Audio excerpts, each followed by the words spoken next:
All right, how do we solve logarithmic equations? And if you watch my previous video on solving exponential equations, the process is going to be pretty similar. That is to say, we want to isolate our logarithm. We want to simplify both sides so that we can isolate our logarithmic expression. So in this particular case, we want to get all of this by itself. So we're going to divide both sides by 3. And let me just kind of zoom in on this. I have a little more space to work with. We're going to divide both sides by 3. So we have log base 4 of 6x is equal to 3. Well, now that we've done that, our next step is to rewrite this in exponential form. So we're going to take our base, raise it to power 3, and that's equal to 6x. Now that we have that, well, 4 to the third power is 64. And then we're going to divide both sides by 6. And this was pretty straightforward. This is going to be 32 over 3. So there's our solution here. Now, here's the one thing that makes logarithmic equations a little bit trickier. Well, I don't want to say trickier, but something that we just have to be aware of, okay? And that is we want to make sure that we are checking for extraneous solutions. Here's why. If we go back to think about what we know about logarithmic functions, so something like f of x is equal to log base b of x. Remember what the parent function for a log function looks like. It's got a x-intercept at 1, 0, but our function is going to look something like this. That is to say, we are going to have a vertical asymptote of x is equal to 0. And what do we know about this? We know that our domain here, the domain of our logarithmic function, are values from 0 to infinity. Our range can be all real numbers, but we can only plug in non-negative numbers into our logarithm. Therefore, x has to be greater than 0. So when we are getting our solutions from solving a logarithmic equation, we want to plug our values back into our original logarithmic equation and just ensure that our argument, whatever we were taking the logarithm of, that this is greater than 0. Plugging in 32 over 3 makes no impact on that, so we're all good there. So let's talk about a couple problems and some strategies for solving some of these logarithmic equations and a couple of unique cases. Let's start with number 1. Okay, so looking at number 1 here, let's solve log base x of 25 is equal to 2. So my logarithm is isolated, so I've already done steps 1 and 2. Now I can go to x squared is equal to 25. I've just rewritten this logarithm into exponential form. And this is a pretty straightforward quadratic equation that we can now solve. I'm going to take the square root of both sides, and x is equal to positive 5 and negative 5. Now, here's the part where we need to plug our solutions back into our original equation and just check to see if either of them are extraneous. When we plug 5 back into our logarithmic equation, I've got log base 5 of 25. Does that equal 2? Yeah, that does equal to 2 because 5 to the second power is indeed equal to 25. But look at negative 5 there. Look at negative 5. You might be tempted to say, oh, well, if I say negative 5 raised to the second power, that's also equal to 25. Shouldn't that work? But look at this base here. When we look at logarithms, by definition, the base of our logarithm must be greater than 0.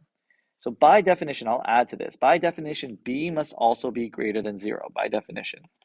Well, why is that the case? Think back to what we know about logarithmic functions and the fact that a logarithm is simply the inverse of an exponential function. And when we're looking at exponential functions, our base here must be greater than 0. If, for example, you looked at something like, and I referenced this in one of my previous lessons, something like this would not be an exponential function. Our base here, if it's negative, would cause this function to continue to spit out values that oscillate increasingly between positive and negative values. So an exponential function cannot have a negative base. Since logarithms are the inverses of exponential functions, our logarithm cannot have a negative base. So for this reason, let me just clear this out of the way, our base cannot be negative. So since we have negative 5 as one of our solutions, if we plug that back in, that causes this to be extraneous. Therefore, x is equal to 5 is our only solution that works. Okay? All right, let's try another one. Let's go to number 2 here. Well, this one's pretty straightforward. We're going to isolate our logarithm. So we're going to write this as 3 natural log of x is equal to negative 2 once we subtracted 6 from both sides. The natural log of x is equal to negative 2/3. Then we would say e to the negative 2/3 power is equal to x. So this is the exact value. We're actually done. Now, if we needed to approximate here, let me actually approximate this. We would say x would be approximately equal to 0.513. And just check to make sure that this makes sense. Does e to the negative 2/3 power, does that give me a negative value? And the answer is no. E to the negative 2/3 power is actually going to be positive. This would be equivalent to 1 over e to the 2/3 value. It's not a very large value, but it is positive, and that's what matters. So this solution does work. Take a look at number 3 now. Let's look at number 3. Well, I've got my logarithm isolated, but I also notice that I have a power of 2 here. So I'm going to move it to the front. So I'm going to say 2 log of x minus 5 is equal to 6, which then allows me to write this as log of x minus 5 is equal to 3. 10 to the 3rd power, once I write this in exponential form, would give me this. 10 to the 3rd power is 1,000. So that means x is simply equal to 1,005. I see that 1,005 does work because it causes my argument to remain positive, so I'm all good here. Wait, I am hoping that while I did that problem that there was something inside your soul that made you a little uncomfortable here, because this is actually incorrect. Or let me rephrase that, it's actually incomplete. The way I approached this is something that would only give you half the solutions. Can you figure out what it is that I did wrong? Well, it all comes back to this step right over here. I use the log property to take that 2, that power of 2, and move it to the front and write it as a factor. And I know that that's a valid logarithmic property. That's the power property. However, in the context of this problem, this actually leads us down an incorrect path. Because what I've done here is I've just taken an argument that's being raised to the 2nd power, and I've now just made it linear. Moving that 2 to the front makes this x minus 5 a linear argument, which means I'm only going to get half of the solutions. This is not all that different from me doing something like x squared is equal to 4x, and then deciding I wanted to divide both sides by 4. In basic algebra terms, we see that this is not the correct way to go because we are removing one set of the variables. We're taking a quadratic and we're making it linear. So we are completely ignoring 1/2 of the set of solutions. So how do we do this correctly? Well, let me clear all this out of the way. What we are going to want to do instead is, now that we have our logarithm already isolated, we're going to go ahead and say, write this in exponential form. 10 to the 6th is equal to x minus 5 squared.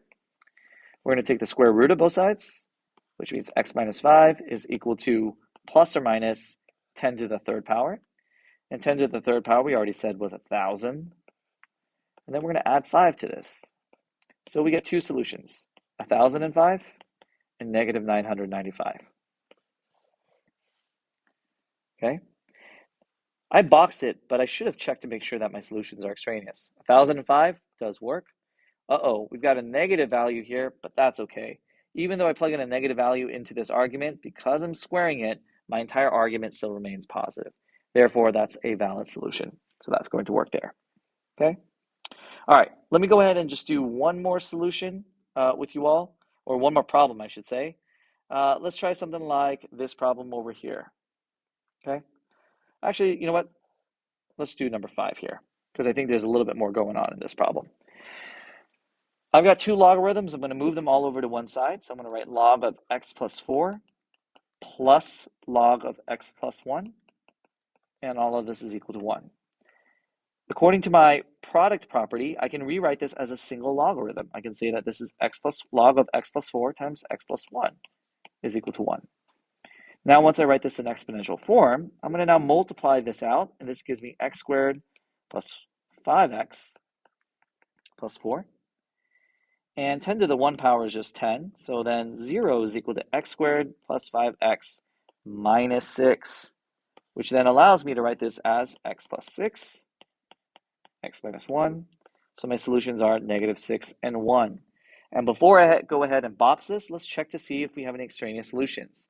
When I try plugging in negative 6 in here, negative 6 plus 4, that's negative 2, which means this argument now is negative.